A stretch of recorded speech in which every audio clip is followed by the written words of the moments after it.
Assalamualaikum warahmatullahi wabarakatuh. Waalaikumsalam warahmatullahi wabarakatuh. Kami dari kelompok 7 dengan saya Dula Syafiqah.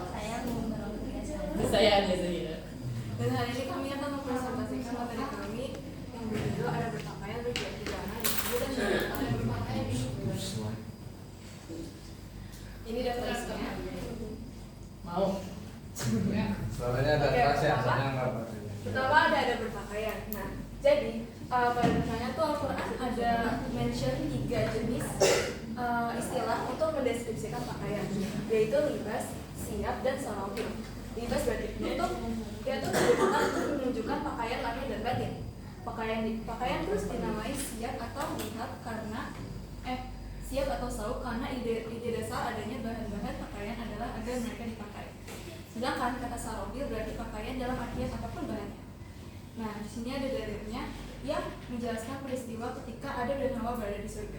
Boleh tolong dibaca ini? Ini Mas, kelihatan nggak? Di sini aja, Mi. Artinya di sini aja, Mi. Ininya. Kelihatan nggak sih, Kak? Iya. Apa sih, Tes? Kelihatan banget itu. Ini paling HD.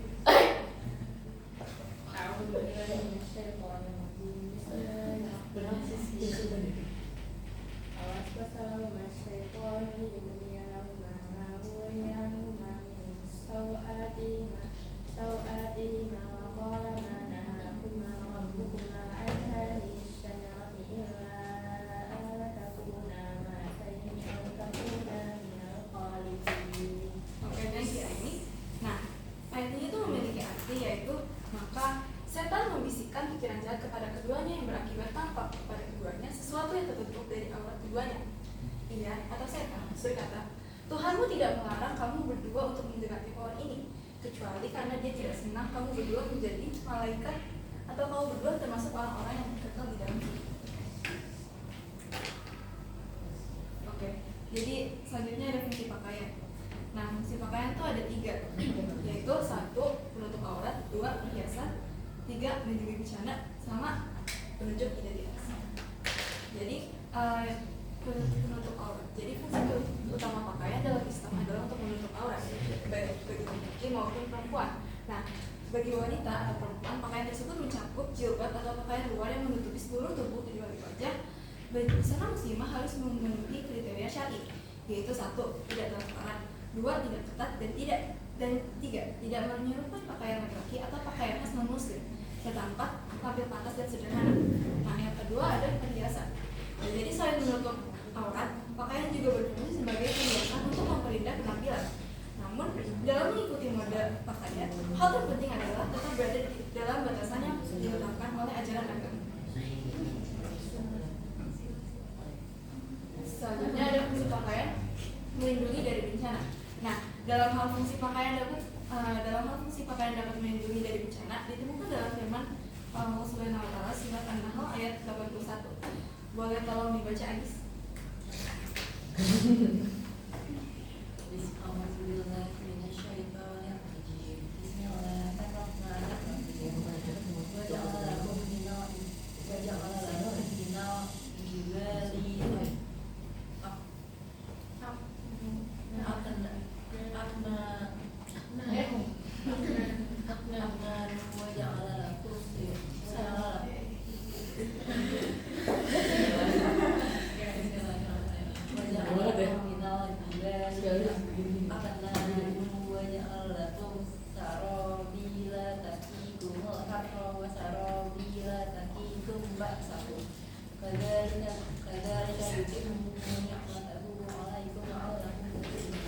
Oke, thank you, Agis.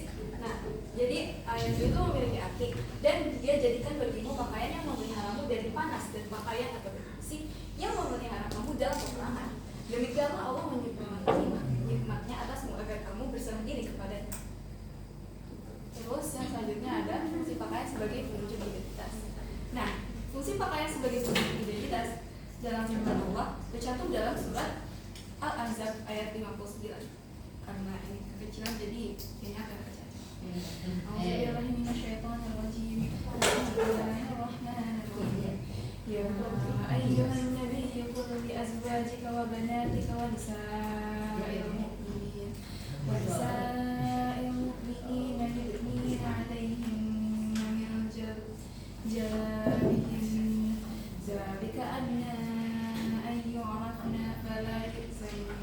wa kana Allahu ghafurur rahim.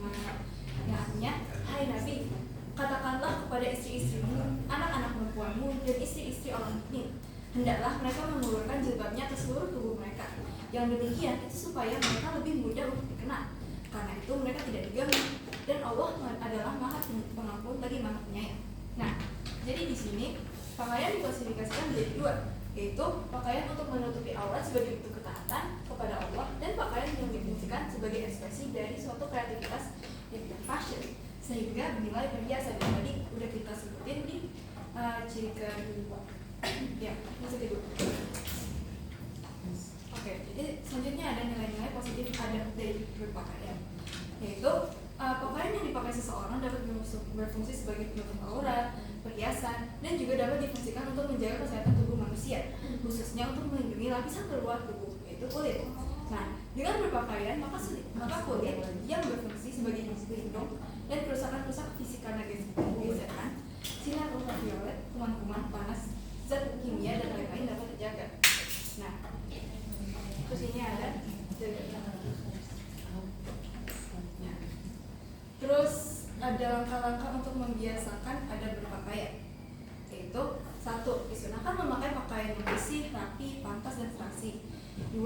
Berpakaian tidak hanya sekedar menutup aurat, tetapi juga jangan ketat dan transparan. C. Atau 3. Pakaian laki-laki tidak boleh menyerupai pakaian perempuan atau sebaliknya. 4. Menghindari berpakaian untuk menunjukkan ketenaran dan kesopanan. 5. Disunahkan berdoa ketika memakai dan melepas pakaian. 6. Tidak berpakaian yang juga bermakhluk hidup atau ada simbol agama non-muslim lainnya. 7. Mendahulukan bagian kanan pada saat berpakaian. Dan 8. Disunahkan memakai pakaian yang berwarna putih. Selanjutnya ada menerima. Jadi enggak, ini introduction. Jadi introduction-nya adalah bertamu tuh bisa dilakukan untuk urusan penting, mencari solusi masalah, maupun sekedar berkunjung demi menjaga hubungan baik dengan sesama. Nah, dalam bertamu ada beberapa bentuk ada bertamu. Di antaranya 1. Orang yang bertamu harus memilih waktu yang tepat untuk bertamu agar tidak mengganggu si penamu. 2. Disunahkan mengetuk pintu atau membunyikan bel atau dua-duanya supaya kita terkesan lebih sopan dan lebih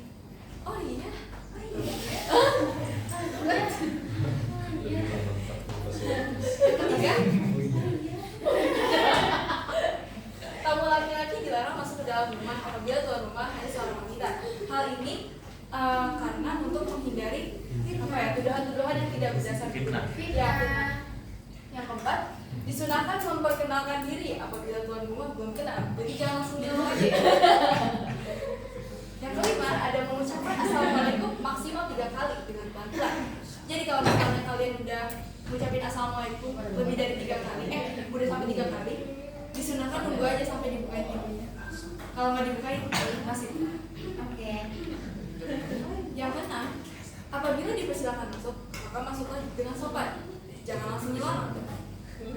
Setuju? Jangan duduk sebelum dipersilakan. Jangan duduk sebelum dipersilakan. 8. Menempati tempat duduk yang ditunjukkan oleh tuan rumah dengan tenang dan sopan. 9. Utarakanlah maksud dan tujuan dengan bahasa yang baik dan santun. 10. Apabila disuguhi makanan dan dipersilakan, maka makanlah dengan sopan. Jangan memakan seperti orang yang lapar dan haus. Nah, tapi kalau misalnya kalian udah disuguhi makanan dan kalian nggak suka makanannya, at least ngambil sepotong 2 potong lah. Ya, terus abis itu minum aja. Terus 11. Jangan melirik-lirik. Jadi guys, kalau misalnya kalian kepo tentang misalnya itu lukisan apa, jangan ditunjuk, jangan dilirik. Udah. Kok gak boleh ditunjuk?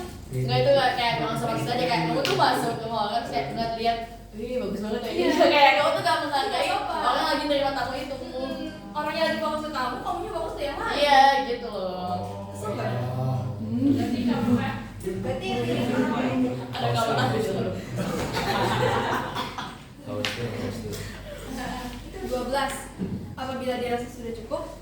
segeralah minta izin untuk pulang dengan raut muka yang sopan dan ramah. Jadi jangan kalian main ke rumah orang lebih dari 12 jam, orangnya udah capek, kalian masih mau main. Jahat banget. Ya kalau gitu mau gimana? Ya udah kan udah dikasih sama orangnya. Kan ini kan istilahnya apa ya? Ya nanti sesi tanya jawab. Udah santai banget ya. Terus yang kedua terakhir, lama nggak perlu bertamu maksimal 3 hari tuh. Jadi kalau misalnya kalian beneran ingat, maksimalnya tuh 3 hari guys. Kalau perayaan sebulan? Start dulu ya Elisa, santai Elis. Gak santai banget sih. Jangan banyak pertanyaan. Terus yang terakhir adalah mengucapkan assalamualaikum sebagai tanda pamit. Gajinya. Oke, jadi ada hikmah ada pertama sekarang. Nah, bertamu secara baik. Bertamu secara baik dapat menumbuhkan sikap toleransi, menjauhkan diri dari paksaan, tekanan, dan kekerasan. Karena Islam mengajarkan kelembutan dalam setiap interaksi. Islam memandang semua manusia memiliki kesetaraan, sehingga melalui bertamu seseorang dapat menemukan kesamaan dan membangun persahabatan serta kerjasama. Ya udah ini juga ya begitu. Nah ini di dalil. Aku lupa dalilnya. Dalam saya Ini dalilnya buat ini. Ya. Jam Ya. Jam tamu. Ya. Pokoknya yang 3 hari. Bisa terjadi makan.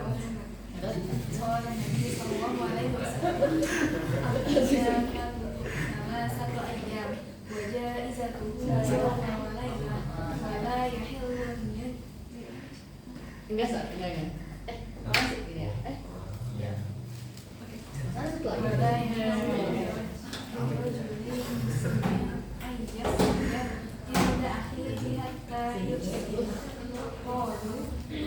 Ya Rasulullah, pakai baju semua. Qala yuqimu indahu wa la syai'a lahu yuqlihi. Yang artinya, jamuan untuk tamu adalah 3 hari dan hadiah untuk bekal perjalanan untuk 3 hari semalam. Tidak halal bagi seorang muslim menetap di rumah saudaranya kemudian ia membuat berdosa. Para sahabat bertanya, "Wahai Rasulullah, bagaimana ia membuatnya berdosa?" Nabi SAW bersabda, ia atau tamu tersebut menetap padanya, namun tuan rumah tidak mempunyai sesuatu untuk memuliakan. Hadis riwayat Muslim. Yes. Oh. Ya. Iya udah mau dulu. Nyakot ya. Oke, siap. ini mah boleh tamu. Loh, ini kemarin tadi. Ya udah. Skip. Apa? Enggak. Ini yang tadi ini. Nih. Suwi. Tadi bener kamu mau hapus ya? Enggak. Oh, yang tadi udah mau tamu. Apa sih? Iya, dulu udah mau tamu deh. Ini udah mau tamu kan? Iya. Ya. Ternyata sekarang mau tamu ya? Enggak. Udah baca di sini tuh. Iya, dia tamu udah. Ya kan, udah ya. Udah baca di sini. Udah baca di sini. Nih, jadi kan tadi ada ketentuannya kan kalau misalkan kan nggak diizin itu kan harus pulang. Jangan kayak tuh sini kayak tadi gak sebut nih. Iya berarti. Yang tadi 3 kali, boleh? Jadi kalau misalkan kalian tuh mau masuk ke rumah orang, juga ngasih izin, jangan maksa. Soalnya ada hadisnya itu ada di surat An-Nur ayat 27 yang bunyi itu pokoknya janganlah kamu masuk ke rumah yang bukan rumah musuh, minta izin dan memberi salam kepada penghuninya. Karena mereka itu lebih baik bagimu agar kamu selalu ingat. Ya, jadi jangan kamu masuk rumah yang bukan rumahmu kalau belum minta izin. Kalau nggak dapat izin balik. Soalnya ya. Terus ini ada tadi kalau misalkan kita itu harus izin 3 kali. Nih, bisa tak ada hadukum talatan falam dan lalu kalian jin. Jadi kalau misalkan kalian itu udah minta izin 3 kali, assalamualaikum, gak ada jawaban atau gak dapat izin, nah itu harus pulang, gak boleh maksa. Tuh. Lanjut. Apa ya? Selanjutnya adalah ada jadi berhias itu sebenarnya kalau di dasar manusia ya kita tuh pasti pengen berpenampilan bagus kan, entah itu di acara-acara penting atau di kehidupan sehari-hari pasti kita mau memiliki penampilan yang layak untuk kondisi-kondisi seperti itu. Nah jadi berhias ini dalam bahasa Arab tuh disebut dengan kata tazayana. Sedangkan menurut KBB, berhias itu artinya usaha memperelok diri dengan pakaian atau hiasan yang indah. Nah, ini ada dalam di surat Al-Araf ayat 31. Ya bani adama hudu zinatakum endakul di masjid wa kulu washrabu wa la tusyriku innahu la yuhibbul muslimin. Nah, di ayat ini tuh Allah memerintahkan kaum Adam untuk berhias sebelum atau berdandan sebelum masuk ke masjid, lalu makan dan minum tapi secukupnya karena Allah tidak suka hal yang berlebihan. Jadi batasan dalam berhias yang disebutkan dalam dalil ini adalah kita boleh berhias tapi tidak boleh dilebih-lebihkan. Nah, ini bentuk berhias dalam Islam tuh bisa berupa dengan mengenakan pakaian yang layak dan sopan, seperti kalau ke masjid kita memakai pakaian pantas yang tertutup, kemudian memakai make up, parfum, dan bedak itu juga secukupnya saja, tidak berlebih-lebihan. Kemudian menggunakan aksesoris seperti kalung, gelang, dan bros untuk perempuan. Nah, ada batasan dalam laki-laki di mana dalam Islam tuh laki-laki itu dilarang memakai perhiasan semacam emas itu, terus nggak boleh memakai sutra asli. Nah, di sini juga ada hadisnya, salah seorang di antara kalian sengaja mengambil bara api neraka dan diletakkan di tangannya. Setelah Rasulullah pun pergi, para sahabat berkata kepada lelaki tersebut, ambillah cincinmu itu dan manfaatkanlah. Lelaki itu menjawab, tidak, demi Allah aku tidak akan mengambilnya setelah Rasulullah SAW mencampakkannya. Nah, ini rambu-rambu berhias dalam Islam.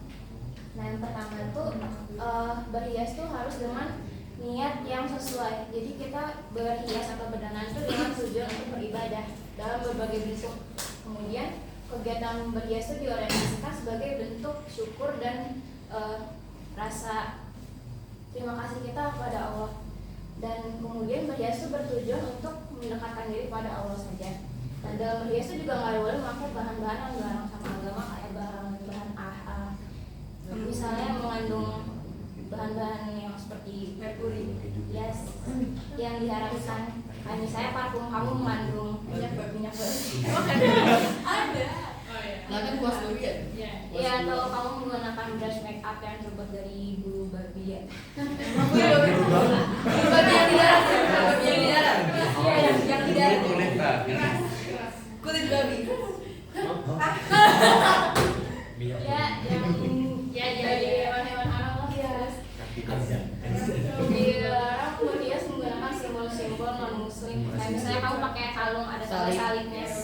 Atau kamu pakai congker yang ada salibnya. Oke. Dan berhias tuh nggak boleh berlebihan. Dan kita juga dilarang berhias seperti cara berhiasnya orang jahiliyah. Dan berhias menurut kewajiban dan kepatutan yang memperhatikan jenis kelamin. Ini nggak boleh menyerupai jenis kelamin sebaliknya.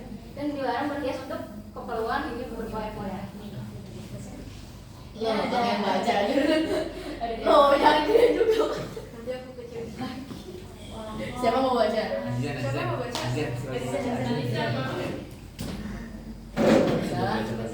Udah baca. Baca. Alia, aku mau mendengar suara keduanya. Ya. Nggak kanan baca kok, ada dong. Nggak boleh baca. Iya. Batal aja ya. Pokoknya Nabi buyutikunna wa tabarrajna tabarrujal jahiliyah al-ula wa aqimna sholata wa atina zakata wa ati'na Allah wa rasulahu inna ma yuridullahu liyudhiba 'ankum rijza ahlal bait wa yutahhirakum tathira. Jadi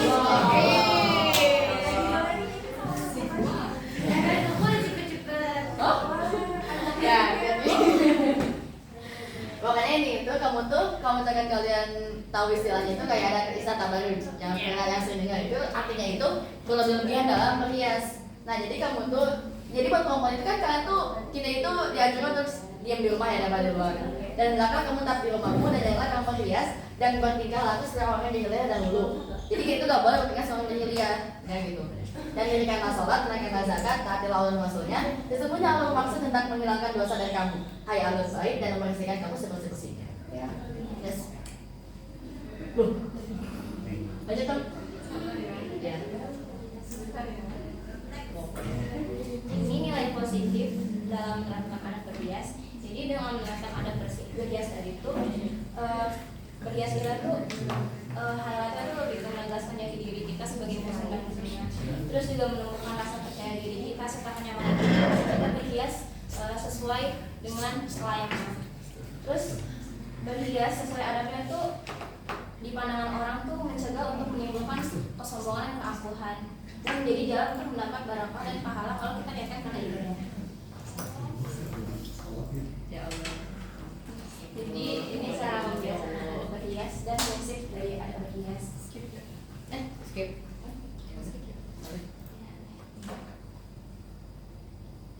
Ini hal yang diharamkan dalam berhias. Jadi bagi laki-laki itu tadi dilarang memakai emas sutra, terus dilarang memakai pakaian yang ketat dan mempertajam bagian tubuh. Kemudian laki-laki dilarang menyerupai wanita dan dilarang juga wanita menyerupai laki-laki. Terus dilarang memakai pakaian dengan niat yang memakai pakaian berlebihan dengan niat untuk pamer. Terus dilarang untuk tato atau mengikir gigi. Tapi kalau untuk mengikir gigi ini ada pengecualian kalau itu dilakukan untuk masalah medis atau mulai mengganggu cara makan. Kemudian dilarang menipiskan alis atau mencukur alis dan dilarang menyambung rambut. Extension.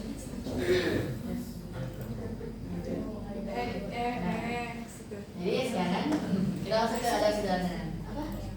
Tadi skip satu. Nih.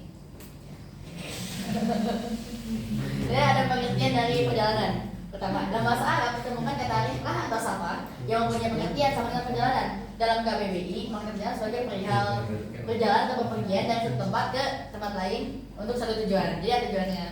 Kita itu ada sana.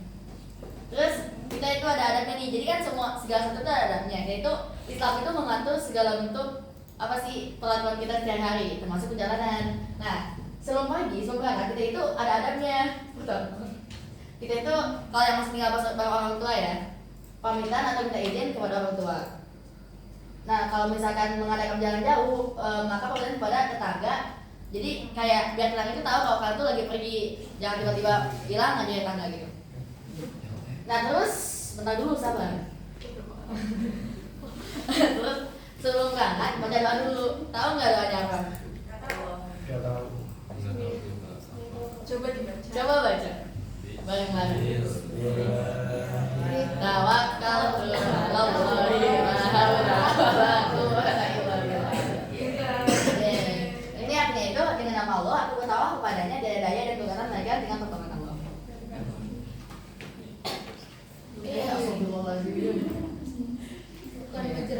Nah terus ada peta perjalanan. Perjalanan itu kalau misalkan kita naik kendaraan kita itu disilakan untuk membaca doa ini ketika kemarin kita ada KS nih yang sudah nonton dibaca bareng-bareng biasanya ya. Bunyinya itu subhanallah subhanallah hadza wa kunna lahu muqinin wa ila rabbina munqalibun. Nah, terus biasanya ada satu lagi nih yang biasa dipakai bismillahirrahmanirrahim wa bersaha. Ini juga boleh. Terus kalau misalkan kita udah sampai di tujuan, yaitu dianjurkan untuk membaca doa Allahumma inni as'aluka khairal wa khairal ahliha wa khairal yang gede dong mau fiha wa a'udzu bika min syarriha wa syarri ahliha wa syarri ma fiha. Jadi itu memohon kebaikan yang ada pada tempat tersebut dan memohon perlindungan dari apa kejelekan kejahatan yang ada pada tempat tersebut.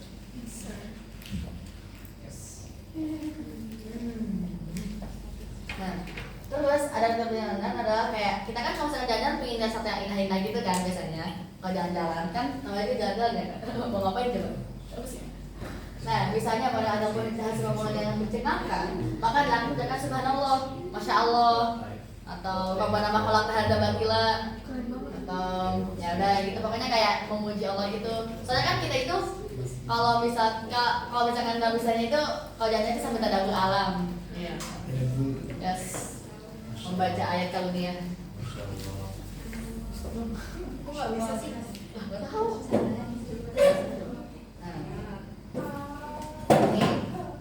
Terus ada adatnya juga nih, kalau beliau berjalan kaki, maka ada beberapa hal yang harus diperhatikan untuk kalau jalan kaki. Kalau jalan kaki, misalnya, tapi itu berjalan sebelah kiri. Kita kan kalau di Indonesia itu kan namanya kiri. Iya, ya, berarti jalannya dibagi menyesuaikan dengan aturan negara. Terus jangan bergerak jalan, jika kalau bergerak jalan tiba-tiba gak jelas gitu.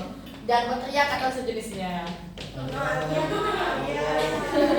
Ini suaranya lebih gede dari lahir ya. Nah, terus apabila jalannya kelompok, bambang yang bisa satu kelas, jangan mengganggu atau menghalangi pengguna lain. Jadi kita tuh jangan kayak musuhan yang mengeroyokan yang mau tawuran gitu, jangan ya guys. Gak boleh, harus baik.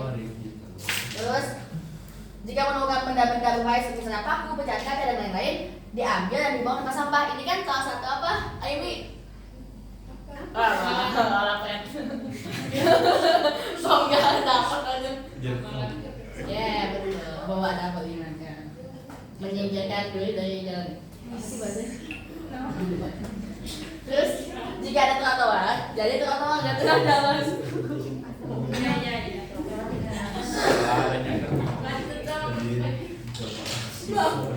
Terus kalau hendak nyebrang jalan, jangan mana aja. Kalau misalkan ada zebra cross, di zebra cross. Kalau misalkan ada apa namanya JPO, itu ke JPO.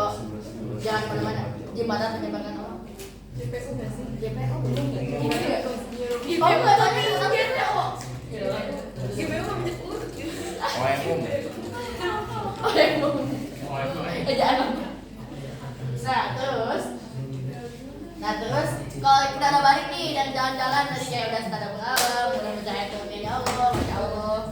Terus kita harus bersyukur karena kita selamat gitu, nggak ada apa-apa tengah jalan. Maka sampai di rumah dan masih mengucapkan hamdalah, syukur atau salat sunnah. Yeay. Sujud syukur. Apa ini? Berisika. Berisika. Berisika apa? Terima kasih. Oh, terima kasih. Oh, ini Berisika. Please kindly keep it to yourself. Okay. Yes. go. Oke. Jogging dong. Jadi enggak kok guys. Kalau misalnya ada pertanyaan silakan tanyakan. Ayo. Siapa mau nanya? Alisa masih tahu